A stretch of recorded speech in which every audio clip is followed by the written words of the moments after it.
I would like start from the web. I have found on your website a motto. I would like to see a society in which people are free to be creative rather than having their creativity constrained or eliminated. Please tell me what does it mean to you? Is it rather a motto or a strategy to survive nowadays?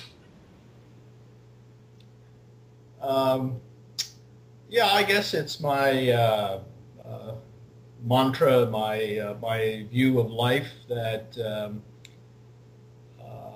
my preferred world is a world in which people are able to be creative or free to be creative. And much of what I've studied and written about throughout my professional career is about structures and organizations and businesses that are created to limit or eliminate creativity.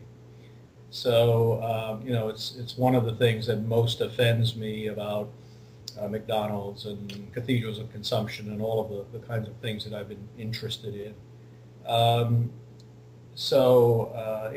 It kind of reflects my view of life, my criticism of many of the structures that we've put in place in the contemporary world. I'm not sure it's a strategy for survival. Obviously, we can survive without being creative, but we're less human without being creative. So I suppose it's a strategy to survive as creative human beings. As Marx would say, I guess, to survive as species beings, which for him involves this kind of creativity. And tell me, please, Facebook and MySpace have become very popular, especially among young people. We are wondering if Facebook and Twitter are only standardized means of Macdonaldization, or maybe opposite, something very unique, creative. Yeah, I think that's a good question. In the recent editions of the Macdonaldization of society and in other places, I've been writing with some graduate students about Facebook and Web 2.0. And it's a complicated kind of answer because on the one hand, they, at least on the surface, do permit a kind of creativity, a kind of freedom, and create many possibilities for interaction that did not exist before. So all of Arab Spring and what took place in Arab Spring was to a significant extent made possible by Facebook and Twitter and Web 2.0. But on the other hand, there's kind of an underlying structure to all of these systems, which in my terms are McDonaldizing. So Facebook has a very rigid kind of page structure in which you have to do certain kinds of things and you can't do other kinds of things. You're not free to create whatever you want to create on Facebook. And I think one of the reasons that it's been so much more successful than MySpace is that it's presented a kind of McDonaldized page, a McDonaldized system that people fit into, whereas MySpace allowed more freedom. Twitter, of course, has the limits on the number of characters that you can use, and so is inherently limiting and constraining in terms of freedom and creativity. So I think, at one level, these do permit a kind of creativity and independence, but at another level, they are, in terms of their underlying structure, McDonaldizing kinds of structures. And let's go to another section.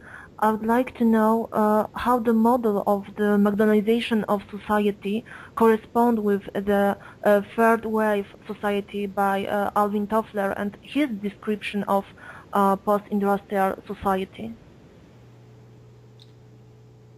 Well, it's interesting you should ask that question because my most recent work is, in fact, I was just writing a paper on it, is on the prosumer.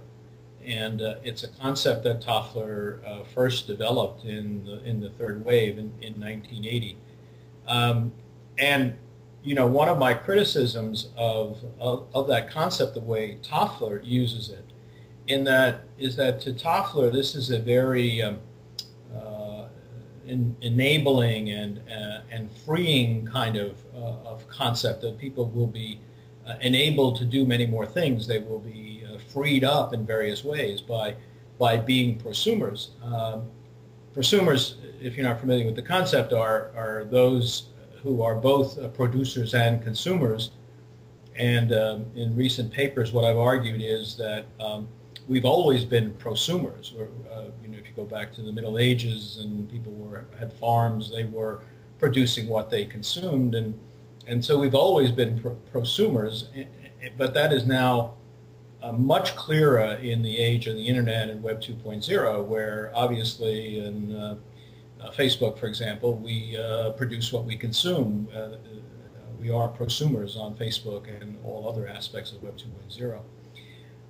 But in any case, so Toffler has this very positive image of the prosumer. What I like to emphasize, however, is, for example, the exploitative character of being a prosumer. That many businesses, including McDonald's, have made use of prosumers to get free labor. So in Macdonaldization, I talked about this under the heading of putting the customer to work. So when we go to a fast food restaurant, we work at doing various kinds of things. When we go to an ATM machine, an automatic teller machine, bankomat, maybe you call it, we work as a bank teller, and there are many of these kinds of things. And of course, we're doing this work for nothing. And so companies have discovered that they can get consumers to do work for nothing, and that's better than getting workers to work for very little. So I think it's a new heightened level of exploitation. Anyway, that's part of my more general view of Toffler as having an exaggeratedly positive view of the post-industrial society. But it is the case that we have a bifurcated post-industrial society, so that we have very sophisticated, highly paid service workers who do very advanced kind of work, and they would fit with most definitions of a post-industrial society. But we have millions and millions of people who do low-status service work, like working in McDonald's. And so we have the coexistence of basically two post-industrial societies. And so I think we have to look at it in that way rather than the kind of one-sided way that Toffler looks at it.